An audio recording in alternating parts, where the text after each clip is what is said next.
الحمدللہ نحمده ونستعینه ونستغفره ونعوذ باللہ من شرور انفسنا ومن سیئات اعمالنا من يهده الله فلا مضل له ومن يضلله فلا هادي له ونشهد ان لا اله الا الله وحده لا شريك له ونشهد أن سيدنا ونبينا وحبيبنا ومولانا محمدا عبده ورسوله أما بعد فأعوذ بالله من الشيطان الرجيم بسم الله الرحمن الرحيم قال الله تبارك وتعالى في القرآن المجيد لتؤمنوا بالله ورسوله وتعزروه وتوقروه وتسبحوه بكرة وأصيلا صدق الله العظيم وصدق رسوله النبي الكريم الأمين إن الله وملائكته يصلون على النبي يا أيها الذين آمنوا صلوا عليه وسلموا تسليما الصلاة والسلام عليك يا سيدي يا رسول الله وعلى آلك وأصحابك يا سيدي يا حبيب الله الصلاة والسلام عليك يا سيدي يا رسول الله وعلى آلك وأصحابك يا سيدي يا نبي الله الصلاة والسلام عليك يا سيدي يا رسول الله وعلى آلك وأصحابك يا سيدي يا خاتم النبيين بندہ پروردگارم امت احمد نبی دوستار چار یارم تابع اولاد علی مذہب حنفی ادارم ملت حضرت خلیل خاک پائے غوث اعظم زیر سایہ ہر ولی صدیق عکس حسن کمال محمد است فاروق ذل جاہ و جلال محمد است عثمان ضیاء شمع جمال محمد است حیدر بہار باغ خصال محمد است صلی اللہ تعالی علیہ وسلم لوح بھی تو قلم بھی تو تیرا وجود الکتاب گنبد آبگی نرنگ تیرے محیط میں حباب عالم آب و خاک میں تیرے ظہور سے فروغ ذرہ ریگ کو دیا تو نے طلوع آفتاب شوکت سنجر و سلیم تیرے جلال کی نمود فقر جنید و بایزید تیرا جمال بے نقاب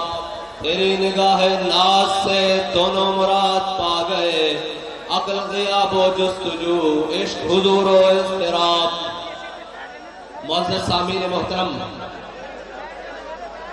اسٹیج پر جلوہ گر قائدین تحریک لبیک پاکستان علماء کرام مشایخ اعظام سماجی اور سیاسی شخصیات اور ہر وہ حضور کا غلام جس کا مقصد وہ ہے جو مقصد امیر المجاہدین ہمیں دے کر گئے ہیں کہ ہم نے حضور کے دین کو تخت پر لانا ہے جس مقصد کے لیے یہ نظام مصطفیٰ کانفرنس منعقد کی گئی ہے ہر وہ شخص جس کا مقصد یہ ہے اس کے لیے بابا جی یہ فرما کے گئے ہیں کہ سلام اس پر کہ جس کے نام لیوا ہر زمانے میں بڑھا دیتے ہیں ٹکڑا سرفروشی کے فسانے میں ہر وہ شخص جو عہد کر کے آیا ہے اور جس نے اپنی زندگی میں یہ فیصلہ کر لیا ہے کہ اب میں نے زندگی میں جو کچھ بھی ہو جائے جتنے بھی مشکل حالات آ جائیں جیسی بھی سختیاں آ جائیں میں نے دائیں بائیں نہیں دیکھنا میں نے اسی رستے پر چلنا ہے جس رستے پر امیر المجاہدین مجھے چلا کر گئے جس رستے پر قافلہ عشق و مستی کا وہ قافلہ چلتے ہوئے وزیر آباد تک پہنچا میں نے اسی رستے پر جانا ہے جس رستے پر بابا جی ہمیں بتا کر گئے کہ مسترد رستے وہی مانے گئے جن سے ہو کر تیرے دیوانے گئے، اور لوٹ آئے جتنے پر جانے گئے، تاب منزل صرف دیوانے گئے۔ کون سے دیوانے؟ میرے آقا مولا صلی اللہ علیہ وسلم نے غزوہ احد کے مقام پر ایسے ہاتھ بلند کیا، اور ہاتھ میں مسواک نہیں تھی اس وقت، ہاتھ میں اس وقت چھڑی نہیں تھی، میرے آقا مولا کے ہاتھ میں وہ تلوار تھی۔ میرے آقا مولا نے پوچھا کون ہے جو اس کا حق ادا کرے گا، کون ہے جو اس کا حق ادا کرے گا؟ بہت سارے لوگ آگے آئے، کسی نے یہ نہ پوچھا کہ حضور اس کا حق کیا ہے۔ آج ہم سے لوگ ٹکٹ مانگنے آ رہے ہیں، میں نے کہا ٹکٹ دینے کے لیے ہم نہیں بیٹھے، کوئی آ کر ہم سے پوچھے کہ آپ یہ کر کیا رہے ہو، پھر ہم آپ کو بتاتے ہیں کہ ہم کیا کر رہے ہیں، ہم کس مقصد کے لیے میدان میں آئے ہیں، ہم نے یہ جھنڈا اٹھایا کیوں ہے، ہم یہ اتنے لوگوں کو آدھی رات تک جگا کر بیٹھے کیوں ہیں، ہم نے اتنے لوگوں کو حضور کے دین کی بات سمجھائی کیسے ہے، ہم نے بابا جی کے عشق کا طریقہ بتایا کیسے ہے کہ آج بہاولپور کے اسٹیڈیم کا پیٹ کم پڑ گیا ہے، اور اشتاقان مصطفیٰ کا ٹھاٹھے مارتا سمندر اس کے اندر سما نہیں رہا۔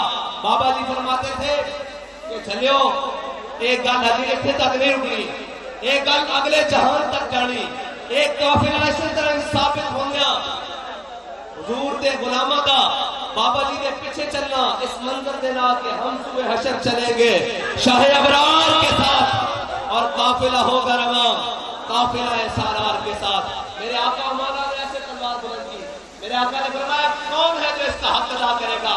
اوے طاقت رکھنے والوں، اوے اپنی طاقت پر ناز کرنے والوں، اوے یہ کہنے والوں کہ ہم بڑے پاورفل ہیں، سنو میرے آقا مولا نے طاقت کا طریقہ کیا بتایا، طاقت رکھنے والوں کے لیے اصول کیا بتائے، طاقت رکھنے والوں کے لیے پیمانہ کیا بتایا۔ میرے آقا نے فرمایا، انہوں نے عرض کی، حضرت ابو دجانہ آ گیا ہے، کہا یا رسول اللہ یہ تلوار مجھے دے دے، حضور نے تلوار عطا فرمائی، کہا یا رسول اللہ بتائیں اس کا حق کیا ہے۔ میرے آقا نے فرمایا یہ اللہ اور اس کے رسول کے دشمنوں کے خلاف اتنی چلے کہ ٹیڑھی ہو جائے، اس کا پہلا حق یہ ہے۔ انہوں نے کہا یا رسول اللہ اس کا دوسرا حق، فرمایا کسی مظلوم پر نہ چلے۔ انہوں نے کہا یا رسول اللہ تیسرا حق، فرمایا کسی مسلمان پر نہ چلے۔ انہوں نے کہا یا رسول اللہ اس کا اور حق، میرے آقا مولا نے فرمایا یہ کسی عورت اور بچے پر نہ چلے۔ تو جب تلوار لے لی نا تو پھر کیا فرمایا حضرت ابو دجانہ نے؟ فرمایا ان الذی عاہدنی خلیلی ونحن بالصفق لدى النخیل اللہ اقوم الدہر فی القیول اضرب بسیف اللہ والرسول۔ فرمایا آج میں نے اپنے آقا مولا صلی اللہ علیہ وسلم سے وعدہ کیا ہے، عہد لیا ہے، آج کے بعد پچھلی صفوں میں نہیں لڑنا، آج کے بعد پہلی صفوں میں لڑنا ہے۔ اس مقام پر وعدہ کیا ہے جہاں پر چند کھجوریں تھی، فرمایا آج کے بعد اگلی صفوں پر کھڑا ہو کر اللہ اور اس کے رسول کے دشمنوں کو جواب دیتا رہوں گا۔ تو جب وہ تلوار ہاتھ میں لے لی نا تو حضرت ابو دجانہ نے وہی چال چلی جو شاقان مصطفیٰ نے وزیر آباد میں چلی، ایسے پہلوانوں والی چال، ایسے پہلوان ایسے نہیں چلتے، پہلوان ایسے ہی چلتے ہیں، حدیث کے الفاظ پہلوانوں والی چال چلی۔ میرے آقا مولا نے جب پکڑ کے چلتے ہوئے حضرت ابو دجانہ کو دیکھا نا، لوگ پوچھتے ہیں کہ آپ ایسے ایسے کر کے کیوں نعرہ لگاتے ہیں؟ میں نے کہا ہم آپ کو جواب دیتے ہیں کیوں لگاتے ہیں۔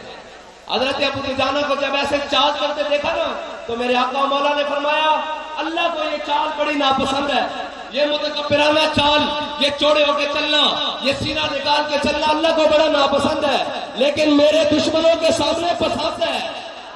تو لبیک والے بھی وہ ہیں جو حضور کے دشمنوں کے سامنے سینہ چوڑا کر کے چلتے ہیں، آنکھیں اٹھا کر چلتے ہیں، سر اٹھا کر چلتے ہیں، اگرچہ ہاتھوں میں ہتھکڑیاں ہوں، اگرچہ پاؤں میں بیڑیاں ہوں، اگرچہ شہادتیں جاری ہوں، اگرچہ خون ہوں، پھر بھی وہ سر اٹھا کر چلتے ہیں۔ وہ سر اٹھا کر اس لیے چلتے ہیں کہ ان کے قائد نے ان کو سبق یہ پڑھایا ہے کہ ضعیف اگر نظر پڑے رسول کا جمال بند،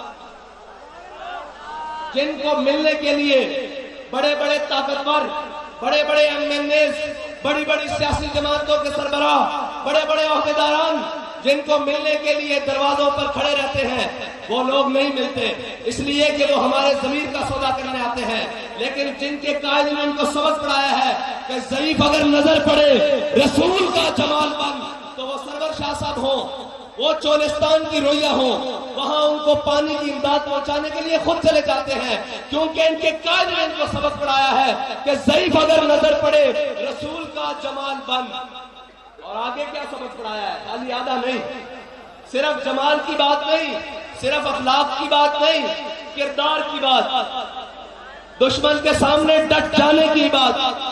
کہا ضعیف اگر نظر پڑے، اگر کسی کمزور کو دیکھ لو، اس کی مدد کو پہنچو، اگر کوئی غیر مسلم بھی ہو اس کے گھر جل جائیں، لبیک والے سب سے پہلے اس کے دروازے پر پہنچے، کرونا کی وبا آ جائے، لوگ فاقوں سے مرنے لگے، لبیک والے ان کے گھروں میں رات کے اندھیرے میں راشن پہنچائیں، چولستان میں جب پیاس کی جناب آندھیاں چلے اور انسانیت سسکتی ہو، لبیک والے ان کے گھروں پر، ان کے دروازوں پر جانے کے لیے تیار ہو، جہاں جناب اے سی والی گاڑیاں بھی ناکام ہو جائیں وہاں لبیک والوں کے جذبے کام کرے۔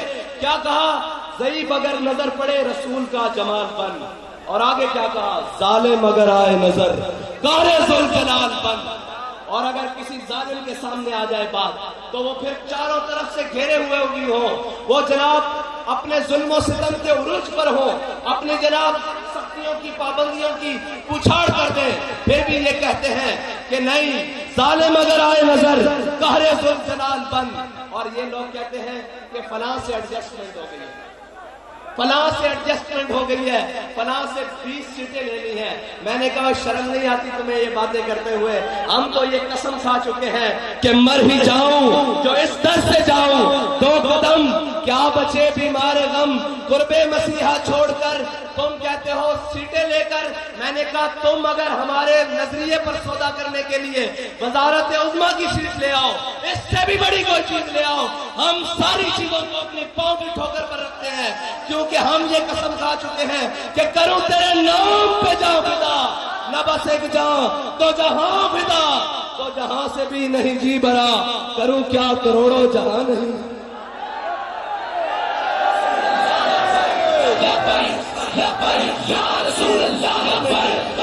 ایک منٹ جی بھائی، اوے سرائکی وسیب دے لوگوں،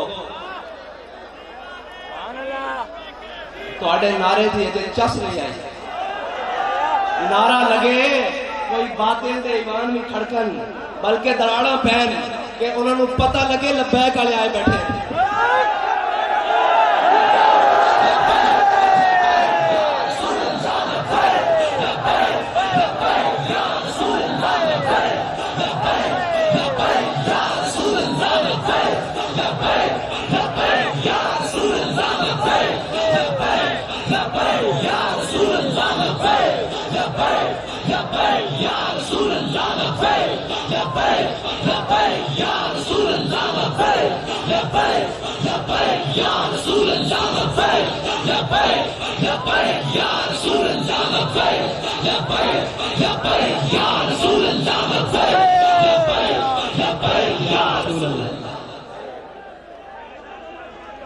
اے صرف نعرہ نہیں ہے، اے لبیک یا رسول اللہ صرف نعرہ نہیں ہے، اے او تلوار تیر تے نیزے جڑے کفر دے سینے وچ پیوست ہوندے ہیں۔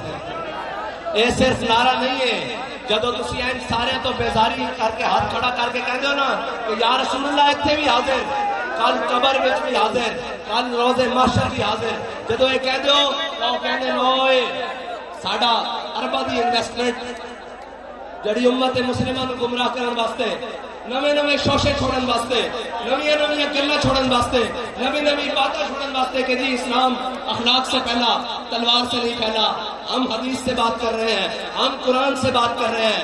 میرے آقا و مولا نے وہ تلوار بلند کی، بابا جی فرماتے سن او بزدلا جے تو تلوار چاہ نہ سکتا تے پھر محمد عربی دے دین دی گل کردا کیا ہویا؟ اور آج کل ایک ہائیبریڈ قسم دے جن کو خود پالا تھا وہ منہ کو آئے ہوئے ہیں،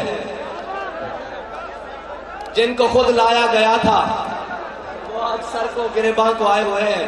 کیا کریں وہ لوگ، وہ لیڈر جو کہتا ہے مجھے مارنے کی سازش ہو رہی ہے، مجھے مار دیا جائے گا۔ میں نے کہا چلیا لیڈر وہ نہیں ہوتا جڑا موت کو ڈرے، لیڈر ہوتا جس کو موت ڈرے،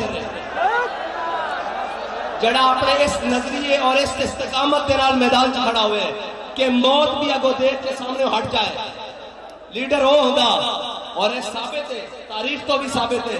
حضرت خالد بن ولید نے کی فرمایا سی لقیت قضا و قضا زحفن، فرمایا یار اس موت کو تو میں بڑی جگہ تلاش کیتا، اس موت کو تو میں اس وقت بھی تلاش کیتا جب 60,000 کا لشکر سی تے میں 60 بندے لے کے داخل ہو گیا سی، اس موت کو میں بڑی جگہ تے تلاش کیتا، لیکن فلا نامت اعین الجبنا، شالا بوزدل کدی نیند نہ آوے۔ اور تو کہنا میرے موت کو ڈر لگتا، مجھے مارنے کی سازش ہو رہی ہے۔ بابا جی کہتے تھے، بابا جی فرمایا کرتے تھے کہ یہ سفر ہے کوئے جانا، یہاں قدم قدم بنائیں، جنہیں ہو زندگی پیاری وہ یہیں سے لوٹ جائے۔ قبلہ ابھی تو آغاز بھی نہیں ہوا۔ یا رسول اللہ لبیک لبیک لبیک، یا رسول اللہ لبیک لبیک لبیک، یا رسول اللہ لبیک لبیک لبیک، یا رسول اللہ لبیک لبیک لبیک، یا رسول اللہ لبیک لبیک لبیک، یا رسول اللہ لبیک لبیک لبیک، یا رسول اللہ لبیک لبیک لبیک، یا رسول اللہ لبیک لبیک لبیک، یا رسول اللہ لبیک لبیک لبیک، یا رسول اللہ لبیک لبیک لبیک، لبیک لبیک، یا رسول اللہ لبیک لبیک لبیک، یا رسول اللہ لبیک لبیک لبیک، یا رسول اللہ لبیک لبیک لبیک، یا رسول اللہ لبیک لبیک لبیک، یا رسول اللہ لبیک لبیک لبیک، یا رسول اللہ لبیک لبیک لبیک، یا رسول اللہ لبیک۔ اور وہ چلا تھا تحریک لبیک کو کلعدم کرنے کے لیے۔ میں نے کہا تم نے زور لگایا، ایڑی چوٹی کا زور لگایا، تم سے تحریک لبیک کلعدم کیا تحریک لبیک کی تا کا ایک نقطہ بھی نہ ہٹ سکا، اور تم یہ کہتے ہو کہ تمہاری حکومت ایک خط سے گر گئی۔ تو بابا جی کہا کرتے تھے کہ کافر کی موت سے بھی نرستا ہو جس کا دل، کہتا ہے کون اسے مسلمان کی موت مر۔ اور اے بابا خطوں سے حکومتیں نہیں گرتی ہوتی، خط لکھے جاتے رہے، لکھے جاتے رہیں گے، خط آتے بھی رہیں گے، خط جاتے بھی رہیں گے۔ میں آپ کو بتاتا ہوں خط کیسے نہیں لکھے گئے۔ تاریخ موجود ہے کہ خط بہت سارے لکھے گئے۔ حضرت کعب بن مالک رضی اللہ تعالیٰ عنہ حضور سید عالم صلی اللہ علیہ وسلم ان سے غزوہ تبوک میں پیچھے رہ جانے کی وجہ سے ناراض ہو گئے۔ حضرت کعب بن مالک کو ہرقل روم نے خط لکھا، اس نے لکھا حضرت کعب بن مالک گھر آئے تو آپ کے غلام نے آپ کو خط دیا، اس میں لکھا ہوا تھا کہ میں نے سنا ہے تیرے آقا و مولا صلی اللہ علیہ وسلم تجھ سے ناراض ہے، میں تجھے دعوت دیتا ہوں آجا آدھے روم کی بادشاہی لے لے، آدھا بادشاہ تو بن جا آدھا میں بن جاتا ہوں، آدھے روم کی بادشاہی دیتا ہوں، اپنے آقا و مولا کا دامن چھوڑ دے۔ حضرت کعب بن مالک نے خط پڑھا اور بند کیا، اور جا کر کسی طاق میں نہیں رکھا، کسی الماری میں نہیں رکھا، کسی محفوظ مقام پر نہیں رکھا، بلکہ اس خط کو اٹھایا اور جلتے ہوئے تندور میں ڈالا۔ فرمایا کبھی دل میں بھی خیال نہ آئے کہ حضور کا دامن چھوڑ کر میں ان کے ساتھ جا ملوں۔ یہ ہے خط، اور تو کہتا ہے مجھے خط لکھا گیا۔ خط تاریخ میں یوسف بن تاشفین کو بھی لکھا، الفاسو نے لکھا، اس نے کہا ہے میں نے سنا ہے کہ میں وہ فوج لے کر آ رہا ہوں، وہ جیش لے کر آ رہا ہوں جس کے اندر اتنے سپاہی ہیں، اگر آسمان کے فرشتے بھی تیری مدد کو اتر آئے تو تجھے وہ اس سے نہیں بچا سکتے۔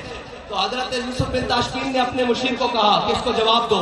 جب وہ جواب دینے کے لیے کھڑے، حضرت یوسف بن تاشفین کے مشیر نے اس کو جواب دیا تو اس کے اندر لکھا کہ جناب ہم بڑے مسلمان ہیں، ہم موت سے نہیں ڈرتے، ہم فلاں۔ تو حضرت یوسف بن تاشفین نے کہا وہ جواب مجھے دکھاؤ۔ وہ جواب بڑا لمبا چوڑا تھا۔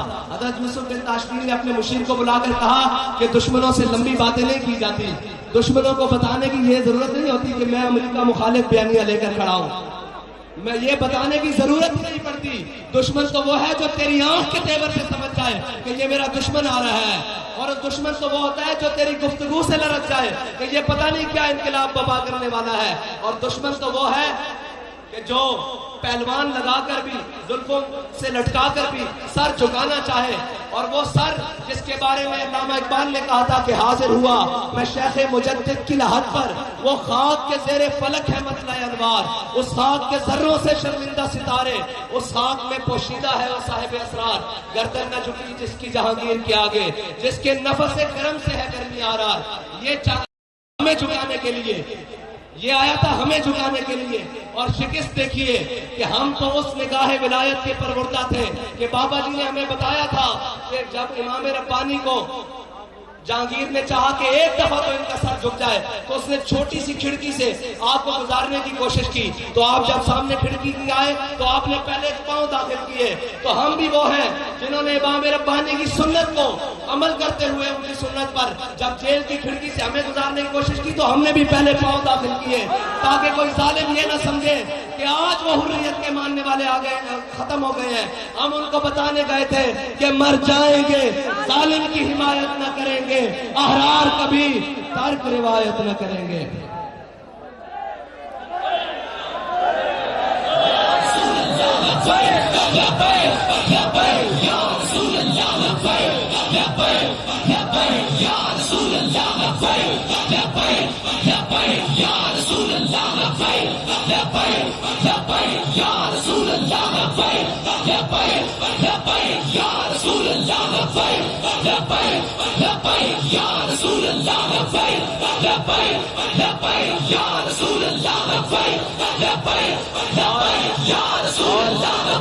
اور وہ یہ نہ سمجھے کہ جو آئے ہیں کہ ان کے لیے میدان خالی ہے، تمہیں بھی اللہ اپنی تدبیروں سے گھیر کر میدان میں لایا ہے۔ تم وہ بیانیے لاتے رہے ووٹ کو عزت دو، کہاں گیا وہ بیانیے؟ ہم تو اس کو تلاش کر رہے ہیں۔ وہ بینروں سے بھی تصویریں اتار دی گئی، ووٹ کو عزت دو والا بھی معاملہ ختم ہو گیا۔ میں نے کہا نہیں، بابا جی فرماتے تھے عزت اسی کی ہوگی جو حضور کی عزت کی بات کرے گا، ورنہ ووٹ کی کیا حیثیت ہے، اور چیزوں کی کیا حیثیت ہے، نواز کی کیا حیثیت ہے، شہباز کی کیا حیثیت ہے۔ عزت اسی کی ہوگی جو رسول اللہ کی عزت کی بات کرے گا۔ اور تم آئے ہو بڑے کرو فر سے حکومت میں، جس کے لیے تم نے ممتاز قادری کو شہید کیا، جس کے لیے تم نے ختم نبوت پر ڈاکہ ڈالا، وہ حکومت تمہارا مقدر نہ رہی۔ لیکن ایک بات تم کہتے ہو آج ہم نے اکثریت حاصل کر لی، ووٹ آف نو کانفیڈنس ہم نے داخل کیا اور عمران خان کو اتارا۔ ہمارے پاس اکثریت تھی، ہم نے عمران خان کو اتار پھینکا۔ میں نے کہا بدیانتو، تمہاری اکثریت اس دن کب گئی تھی جب ناموس رسالت کا بل اسی اسمبلی میں پیش کیا گیا تھا۔ اگر وہ ذلیل بنا ہوا تھا تو تم کیوں خاموش تماشائی رہے؟ غلامان مصطفیٰ کا خون روڈوں پر بہتا رہا، لبیک یا رسول اللہ کہنے پر گولیاں ماری گئی، اور ناموس رسالت کے سپاہی اپنی جان حضور کے نام پر دیتے رہے، تم خاموش تماشائی بنے رہے۔ اور آج دیکھو اللہ نے تمہیں حکومت دے کے بھی ذلیل کر دیا ہے۔ ڈالر تمہاری دسترس سے باہر، معیشت تمہاری دسترس سے باہر، مہنگائی کا طوفان تمہارے سر سے اوپر گزر گیا۔ ابھی انتظار کرو، ابھی بہت ساری ذلتیں تمہارے مقدر ہیں، جیسے وہ ذلیل کر کے نکالا گیا ہے۔ اور وہ جیسے شیطان شور ڈالتا ہے نا کہ جناب میں وہ جب سے شیطان نکالا گیا اب سے وہ شور ڈال رہا ہے، لوگوں کو گمراہ کرتا پھرتا ہے، اسی طرح ایک اسمبلی سے پاکستانی شیطان نکالا گیا ہے، وہ لوگوں کو گمراہ پھرتا پھر رہا ہے۔ امریکہ نے میری حکومت گرا دی۔ میں نے کہا امریکہ نے کہاں سے گرائی؟ تیری بیچارے حکومت تھی نہیں، تجھے حاکم بنایا کس نے تھا؟ جنہوں نے بنایا تھا انہوں نے اتار بھی دیا۔ تو حاکم تھا کب؟ تیری بات ہی حاکموں والی نہیں، تو 3.5 سال کنٹینر سے نہیں اترا، لیکن لبیک یا رسول اللہ والوں نے تجھے گریباؤن سے اتارا نیچے۔ اور اگر کوئی غلط فہمی میں ہے، کوئی نون لیگ والا غلط فہمی میں ہے، کوئی پیپلز پارٹی والا غلط فہمی میں ہے، تو وہ کہتے ہیں جی وہ ایڈجسٹمنٹ، تو نکل پہلے لٹر ایڈجسٹمنٹ جاتا ہے، کریں کیا؟ ہم نے کہا آپ کے لیے لٹر ایڈجسٹمنٹ رکھی ہوئی ہے، کیونکہ بین الاقوامی گماشتوں اور بین الاقوامی ٹاؤٹوں کے ساتھ ہماری بات نہیں ہو سکتی۔ ہماری بات اسی کے ساتھ ہو سکتی ہے جو حضور کے در کا غلام ہو، جو نظریہ پاکستان پر متفق ہو، جو نظریہ پاکستان پر جان دینے والا ہو۔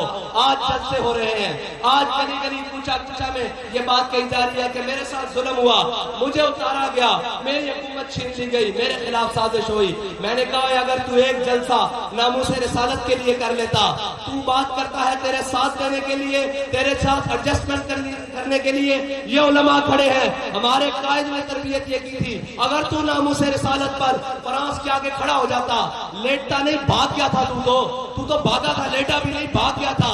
اگر تو فرانس کے آگے کھڑا ہو جاتا کہ ہم سب کچھ برداشت کر سکتے ہیں لیکن اپنے آقا و مولا صلی اللہ علیہ وسلم کی عزت پر ایک حرف برداشت نہیں کر سکتے, معیشت گئی باڑ میں, ہم بھوکے رہ لیں گے, ہم پیاسے رہ لیں گے, ہم اپنے بدن پر چتڑے پہن لیں گے, لیکن اپنے آقا و مولا کے ساتھ بے وفائی نہیں کر سکتے. آج کہاں گئی وہ معیشت, آج کہاں گئے وہ تیرے فرانس کے دوست, آج کہاں گئے وہ تیرے یورپی یونین کے دوست. پھر کے گلی گلی تباہ, ٹھوکریں سب کی کھائے کیوں, دل کو جو عقل دے خدا, پھر تیری گلی سے جائے کیوں.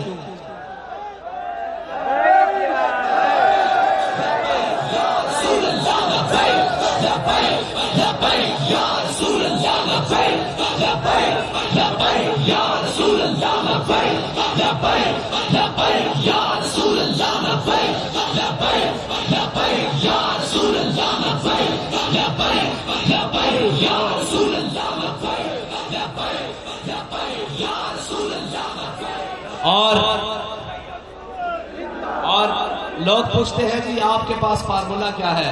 میں نے کہا ہمارے پاس بڑا سیدھا فارمولا ہے, کوئی مشکل فارمولا نہیں. وہ کہتے ہیں کہ آپ کے پڑھے لکھے لوگ کہاں ہیں. میں نے کہا ہمارے پاس سب پڑھے لکھے ہیں, بڑے بڑے پڑھے لکھے ہیں, لیکن یہ بات آپ کو بتا دوں, پڑھے لکھے نہیں, دیانتدار لوگوں کی ضرورت ہے. دیانتدار لوگوں کی ضرورت ہے, پڑھے لکھوں کی نہیں. یہ پڑھے لکھوں نے تو بیڑا غرق کیا ہے. اور جو کہتے ہیں امپورٹڈ حکومت ہے تو امپورٹڈ, لیکن وہ خود کیا تھے, جن کے مشیر, جن کے وزیر سارے امپورٹ کیے گئے, جن کے وزیروں کو امریکہ سے بلایا گیا, جن کے وزیر آج بھی امریکن نیشنلٹی رکھتے ہیں, وہ یہ بات کرتے ہیں مر جانا چاہیے. شرم نہیں آتی تم کو؟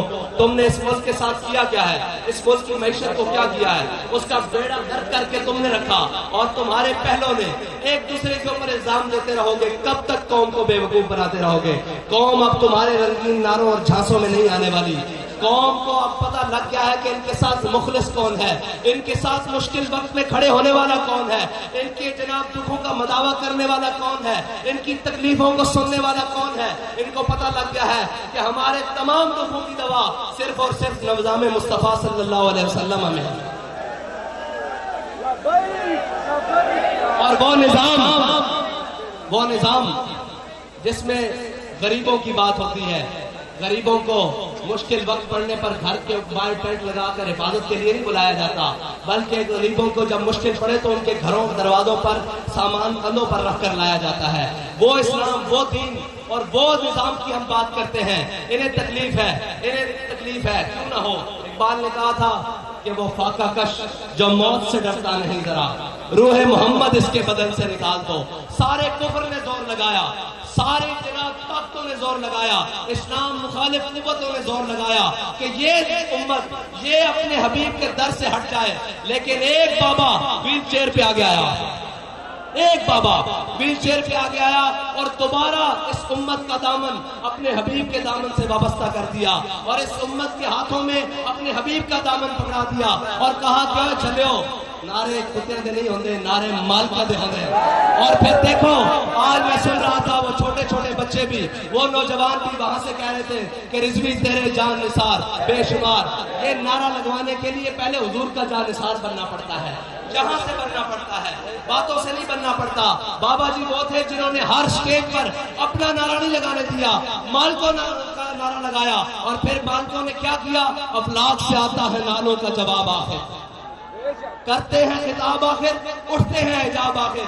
ابھی ایک چھوٹے سے خطاب کی جھلکی 4 تکبیروں کے ساتھ ہم نے بابا جی کی دیکھی ہے, جہاں لوگ سر گر رہے ہیں کہ کتنی دنیا آئی تھی, کون آیا تھا, یہ جنازے کا عالم ہے. ابھی تو بہت سارے حضور کے ساتھ وفا کرنے سے یہ سارا کچھ مل سکتا ہے, اور جو ان کے ساتھ وفادار ہو جائے اس کو کائنات کی کسی چیز کی کمی نہیں رہتی. یہ کہتے ہیں کہ وہ باہر سے پیسے آئے. میں نے کہا باہر سے پیسے آنا کوئی آج کی بات نہیں ہے. حضرت شرحبیل بن حسنہ آپ قلعے پر پہرا دے رہے تھے تو عیسائیوں نے کہا کہ مسلمانوں سے لڑنا یہ بہت مشکل بات ہے, ان سے لڑا نہیں جا سکتا, ان کو خریدا جا سکتا ہے, ان کو مال و دولت کے ذریعے خریدا جا سکتا ہے. تو عیسائی راہبوں نے بلایا, انہوں نے کہا کیوں لڑ رہے ہو ان سے, ان کو ابھی ہم تباہ کر لیتے ہیں, ابھی ان کا لشکر فنا کر دیتے ہیں, ان کو آپس میں لڑا دیتے ہیں. تو عیسائی راہبوں نے ان کو بتایا, انہوں نے جتنا قلعے میں سونا اور چاندی تھا نا وہ لاد کر ایک خچر پر رکھا اور اس کو مسلمان رات کے اندھیرے میں مسلمانوں کے لشکر کی طرف روانہ کر دیا. تو مسلمانوں کے سپہ سالار اس لشکر کے سپہ سالار خود رات کو پہرا دے رہے تھے. جب رات صبح کی ہلکی سی پھوٹی نا, صبح کی روشنی ہوئی تو آپ نے دیکھا کہ سونے اور چاندی کا خچر لدا ہوا مسلمانوں کے لشکر کی طرف آ رہا ہے. تو جب وہ آپ کے قریب آیا تو آپ نے دیکھا کہ اس کے اوپر سونا اور چاندی ہے. تو حضرت شرحبیل بن حسنہ فرمانے لگے, دشمن خدا اور رسول ہمارے ایمان کا امتحان لینا چاہتے ہیں. آپ نے ویسے ہی وہ خچر کا منہ واپس کیا اور واپس قلعے کی طرف بھیج دیا. جب وہ قلعے دار اوپر کھڑے ہو کر دیکھ رہے تھے کہ ابھی بنتا ہے مسلمانوں کی تلواریں آپس میں ٹکراتی ہیں, یہ سونے اور چاندی کے لیے آپس میں لڑ کے مر جائیں گے, یہ جواہرات کے لیے آپس میں ایک دوسرے کو نوچیں گے. جب وہ خچر دوبارہ جناب قلعے کے سامنے پہنچا نا تو وہ راہب کھڑے ہو کر کہنے لگے, وہ لشکر کے کماندار کہنے لگے, اس نے کہا زمین کے اوپر اور آسمان کے نیچے اس قوم کو کوئی شکست نہیں دے سکتا جس کے ایمانداری کا عالم یہ ہو کہ انہیں سونے اور چاندی کی پرواہ نہ ہو. ہمارے پاس بھی مال شال لے کر آتے ہیں, ہمارے پاس بھی سارا کچھ لے کر آتے ہیں. حضرت صاحب یہ لے لیں. میں نے کہا جلو ہم ان بڑوں کی اولاد میں سے ہیں جنہوں نے کالا پانی کی جیلیں آباد کی ہیں. ہم ان کے بڑوں کی اولاد سے ہیں جنہوں نے 53 میں ختم نبوت کی تاریخ کو زندہ کیا. ہم ان کی بڑوں کی اولاد سے ہیں جنہوں نے 74 میں جناب ختم نبوت کی آبیاری کے لیے خون دیا. اور ہم اس بابے کے پروردہ ہیں جس نے ختم نبوت کے پہرا دیتے ہوئے فیض آباد کی گولیوں کی بچھاڑ میں کہا کہ لبیک لبیک لبیک یا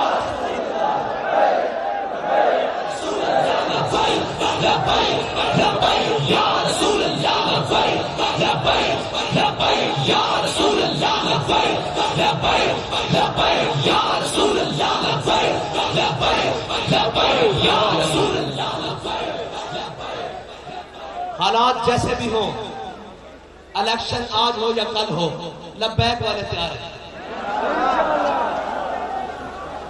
پریشانیاں اس کو ہوتی ہیں جس نے گھوڑوں پر زینے باندھی نہیں ہو, جس نے جناب گدوں کو خریدنا ہو, جس نے استبل میں ان کو مالش کرنی ہو. لبیک والے تو ہیں ملنگ, یہ موڈے پہ دھوتی رکھی اور کمپین. ہمیں کسی بڑی لگژری گاڑیوں کی کمپین کے لیے ضرورت نہیں, ہمیں مال و زر کی خریدنے اور فروخت کرنے کی ضرورت نہیں, کیونکہ ہمارا نظریہ وہ ہے ہی نہیں جو قابل فروخت ہو. تو ہم ہر صورت تیار ہیں. الیکشن آج ہو, کل ہو, پرسوں ہو, جس وقت بھی ہو, تحریک لبیک یا رسول اللہ جس کو ٹکٹ دے گی انشاءاللہ وہی جیتے گا. اور شخصیات کے بت, الیکٹیبلز کے بت ہمارے بابا جی توڑ کر گئے ہیں. ہم نے مثال قائم کی ہے. گلہ تو آپ سے بھی ہے میڈیا والے بھائیوں, گلہ تو آپ سے بھی ہے, اور بڑا مزیدار گلہ ہے کہ آپ وہ تو دکھاتے ہو کہ جناب فلاں اداکار کی عاشق اور لباس کو سلوٹ پڑ گئی, آج جناب یہ ہو گیا, آج وہ ہو گیا. آپ نے یہ نہیں دکھایا کہ تحریک لبیک پاکستان کے خیبر پختونخوا کے وہ امیدوار, وہ چیئرمین جو پکوڑے بیچتا تھا, وہ ایک ارب پتی بندے کے مقابلے میں 1000 کی لیڈ سے جیتا ہے.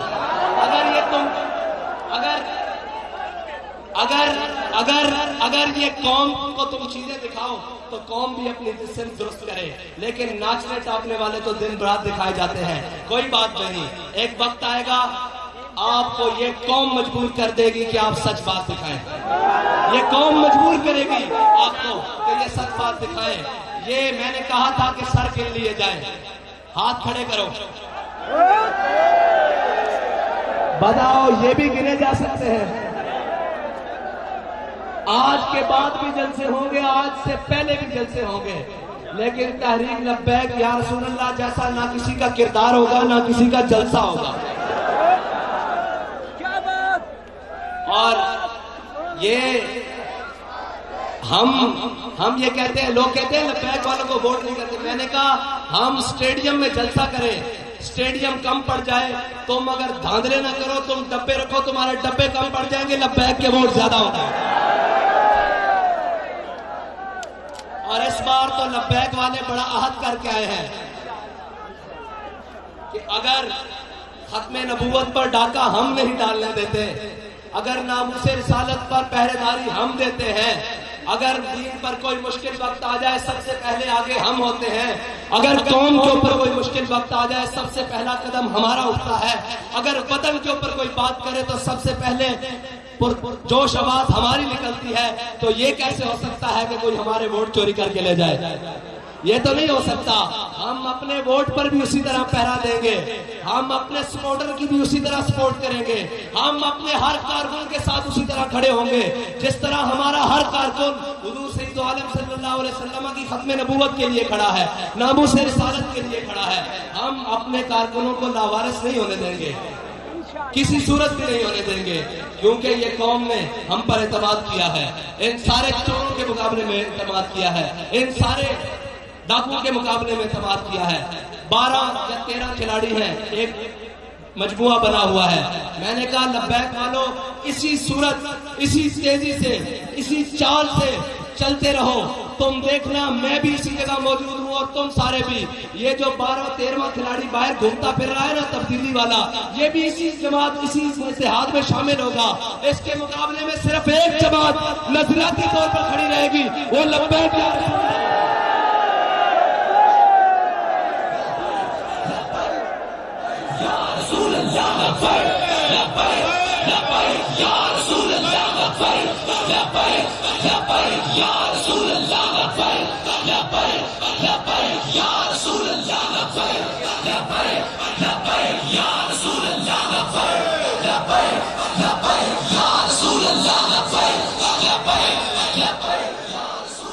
اور میں آپ کو سچی بات کرتا ہوں، آپ کے حلقے سے اگر وزیر اعظم بھی منتخب ہو جائے وہ بھی چولستان کا پانی رواں نہیں کروا سکتا۔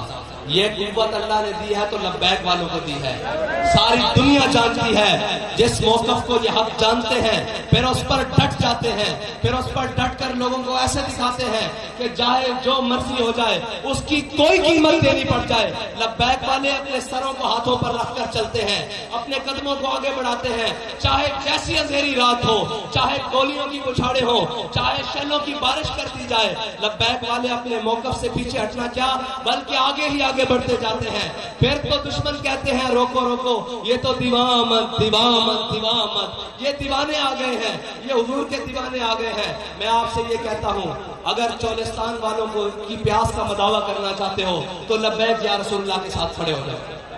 اگر کوئی ان کا پانی بحال کر سکتا ہے، ان کے چہروں پر خوشیاں لا سکتا ہے، ان کے دکھوں کا مداوع کر سکتا ہے، ان کے زخموں کو مرہم پٹی دے سکتا ہے، ان کے پیاس کو بجھا سکتا ہے، تو وہ صرف لبیک یا رسول اللہ کا بیانیہ اور منشور ہے۔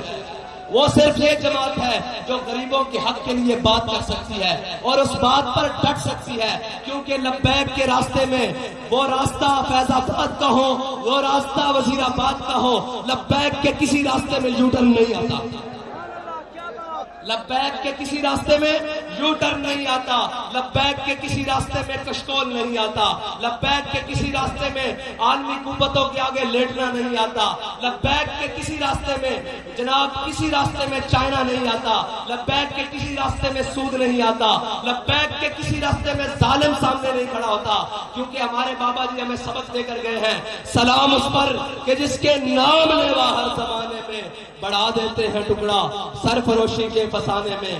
آپ نے مجھ سے وعدہ کرنا ہے کہ حالات جیسے بھی ہوں، اعلان جو بھی ہو، وقت جیسا بھی آ جائے، آپ لبیک یا رسول اللہ کے ساتھ کھڑے ہیں۔ ہمارا نعرہ ایک ہے، وہ ہے لبیک یا رسول اللہ، ہمارا نشان ایک ہے، وہ ہے کریل، ہماری جماعت ایک ہے، وہ ہے تحریک لبیک پاکستان۔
جذبے بتا رہے ہیں کہ اسلام آباد سے جلد باطل والوں کی چھٹی ہونے والی ہے،